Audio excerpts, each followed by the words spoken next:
Que se liga aqui no LAC Concursos, a gente continua o nosso projeto Magistério, procurando a sua preparação, a sua qualificação para os mais variados concursos no Brasil. Vamos continuar o nosso módulo de História. E hoje eu começo a trabalhar uma obra também importante, chamada África e Brasil Africano.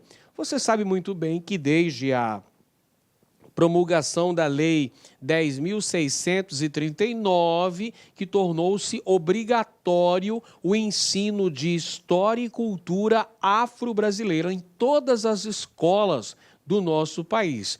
Então, é importantíssimo buscarmos materiais condizentes, materiais qualificados que possam permitir a preparação de planos de aula que possam possibilitar uma aprendizagem significativa, que possam garantir uma aprendizagem significativa para os nossos alunos. E este livro de Mariana de Mello e Souza, África e Brasil Africano, é um dos materiais aí fundamentais para consulta, para pesquisa, para fundamentação dos nossos planos de aula para serem levados para os alunos.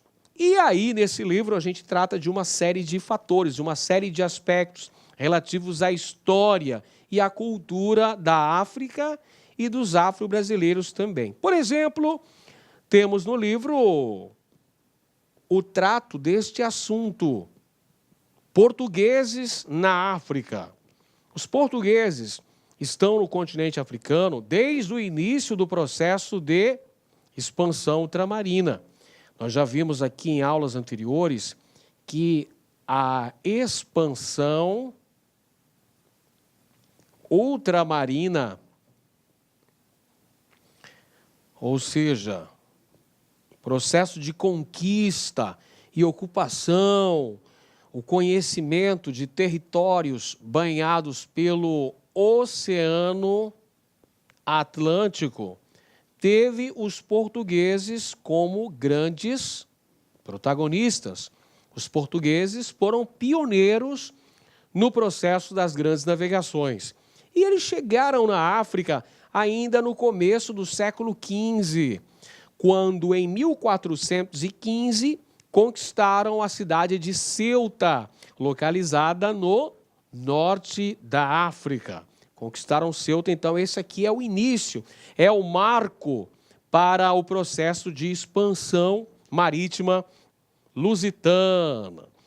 E aí, pessoal, evidentemente que os portugueses começaram a realizar uma série de atividades econômicas, estabelecendo um intercâmbio comercial. Então nós tínhamos navegadores portugueses travando esse contato com as populações africanas. Desse contato vão surgir as primeiras transações comerciais. Temos, portanto, um intercâmbio comercial entre os portugueses que estavam chegando à África e as lideranças tribais africanas. Temos, então, a partir desse fato histórico, a chegada dos portugueses a Ceuta, no norte da África, o início dessas transações econômicas. E uma das atividades que vai ganhar bastante destaque nesse processo, você já está vendo aqui na sua tela. A imagem já está ilustrando o tráfico negreiro, ou seja, o processo de escravização dos povos africanos. Ainda no primeiro século da chegada dos portugueses ao continente africano, já temos uma série de atividades econômicas que vão ser realizadas. A exploração, por exemplo, do marfim, exploração do ouro e, sem dúvida alguma, das principais atividades era o tráfico negreiro, o comércio de africanos escravizados. É importante mencionar as justificativas escravistas que vão ser utilizadas, que vão fundamentar, que vão legitimar a atividade desenvolvida pelos portugueses. A escravização de africanos. Um ponto, considerá-las populações pagãs, populações que não eram convertidas ao cristianismo. Então, aí, essas populações pagãs que estavam localizadas ao sul do rio Senegal são alvos da escravização por parte dos portugueses, que vão usar como justificativa ideológica a salvação das almas dos nativos africanos, mediante a sua conversão ao cristianismo. Então, veja que nós temos aqui uma justificativa ideológica para a escravização desses africanos, é justamente o fato de serem populações pagãs. Então, os portugueses vão legitimar essa escravização, dizendo que estão salvando as almas desses nativos, mediante a sua conversão ao cristianismo. Vamos ver aqui o que nos diz o texto de Mariana de Melo e Souza. Leia o texto para responder as questões. As primeiras expedições na costa africana, a partir da ocupação de Ceuta, em 1415, ainda na terra de povos berberes, foram registrando a geografia, as condições de navegação e de ancoragem. Nas paradas, os portugueses negociavam com as populações locais e sequestravam pessoas que chegavam às praias, levando-as para os navios para serem vendidas como escravas. Mais ao sul, além do rio Senegal, os povos encontrados não eram islamizados, portanto, não eram inimigos, mas eram pagãos, ignorantes das leis de Deus. E, no entender dos portugueses da época, também podiam ser escravizados, pois, ao se converterem ao cristianismo, teriam uma chance de salvar suas almas na vida além desta. Este aqui é um fragmento falando sobre o comércio de escravos feito pelos portugueses no continente africano. Este fragmento foi extraído da obra África e Brasil Africano, de autoria de Marina de Melo e Souza. Marina de Melo e Souza.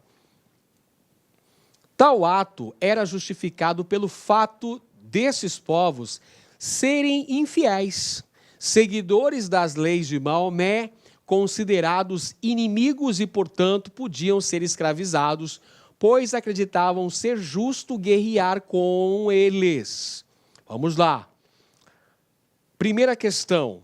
O texto caracteriza. O que esse texto aqui da Marina de Melo e Souza, extraído do livro África e Brasil Africano, está nos dizendo acerca do comércio de escravos, o tráfico negreiro, implementado pelos portugueses, a partir de seus primeiros contatos com lideranças tribais no continente africano. Vamos lá, então. O texto caracteriza o quê? Alternativa A.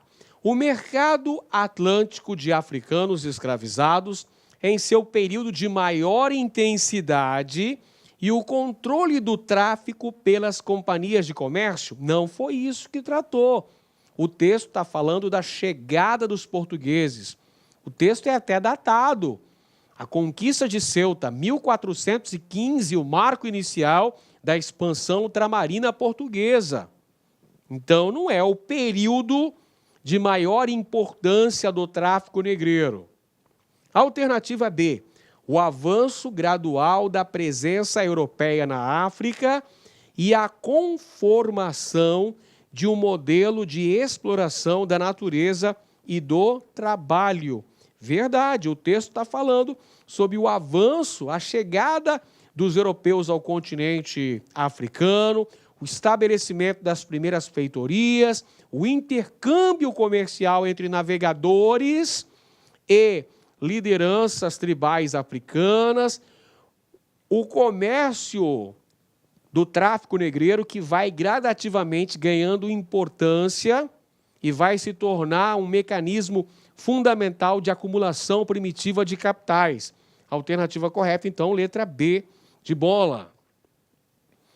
Alternativa C, vamos conferir a alternativa C. As estratégias da colonização europeia e sua busca por uma exploração sustentável do continente africano. Em um momento, fala-se em uma exploração econômica sustentável, muito pelo contrário. Fala-se em buscar as riquezas, as potencialidades econômicas do continente africano, dentre elas o sequestro de muitos indivíduos daquele referido continente que foram convertidos à condição de... Olá, meus amigos, minhas amigas, sou o professor Luiz Antônio de Carvalho e com muito prazer, muita satisfação estou aqui para explicar para vocês o nosso super projeto do magistério focado 100% no cargo de professor, especialidade em História. Clique lá.